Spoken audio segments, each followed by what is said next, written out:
So thank you for coming. Got two speakers, one from academia and one from more of the brand world. I guess the whole point of Agency 2030 is about bringing these two minds together and trying to find parallels between what they do, trying to find these connections. Our own research has been interested in what is the difference between those who, through the process of thinking about the problem, actually do get to that moment of clarity and insight, compared to those who carry on, continue looking for the brute force response. I want you to pay attention to the interfering impact of technology on life. Like, one of the characteristic features of a lot of technologies that we see around us right now is that, for example, having a cell phone is more or less a distraction to your social life.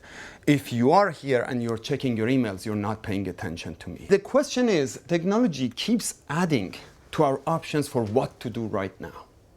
There's all sorts of things that we can do. I can check my Instagram right now, I can check emails, I can check Facebook, I can go on Twitter, and these things constantly keep increasing. But the point is, none of these technologies allows you to do them at the same time. And that is what makes these technologies interfering and disruptive. The history of psychology and the literature of psychology is full of all sorts of psychological phenomena, like what they call psychological refractory period. This is basically the psychological phenomenon of, if you're given two tasks to do at the same time, one of them has priority, and because it has priority, you're always asked to do that task first. The closer the two tasks are to each other, the more in time you bring them together, the more difficult it would be for people to actually do the second task at the same time. If we can actually find a solution, if we can find a restructuring that can help us go from serial to parallel, then we can actually then solve a lot of these interferences, a lot of these disruptive impacts of technology on life.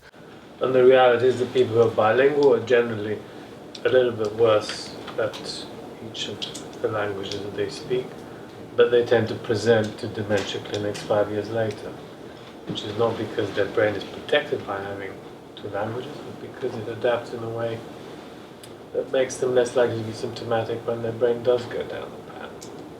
So it does do something. We can be parallel. For example, if you have empathy to other people, you're thinking about the two perspectives at the same time.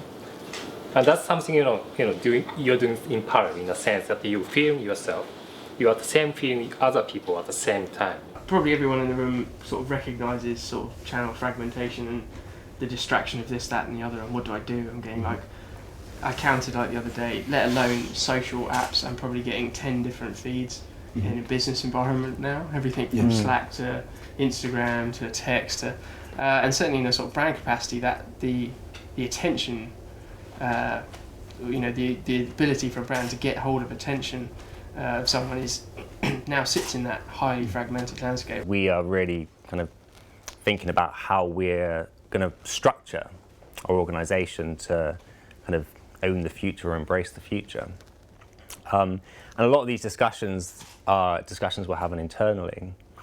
One thing I want to kind of mention on this is a recent conversation or challenge I was asked by one of our clients was, are people distracted by their mobile phones when they're watching TV?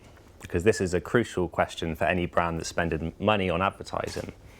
And the kind of general hypothesis was that, yes, they are. We shouldn't be spending so much money on TV because people are distracted by their phones.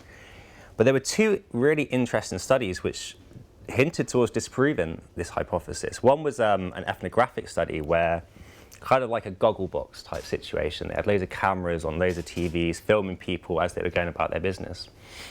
And what they found was that people weren't leaving their seats during the advert break. They were actually less likely to go and put the kettle on because they were on their phones. What they also found was people were easily distracted from their phones to the advert. The other study, which was less the kind of ethnographic study, was a biometric where they were monitoring the kind of heat and the kind of biometric measures you can get to kind of work out how engaged or active somebody is. And because they were on their phone flicking away and getting engaged with all these different activities, they were kind of stimulated. So not only were they kind of there for the adverts, they were also engaging with it with a higher kind of level of energy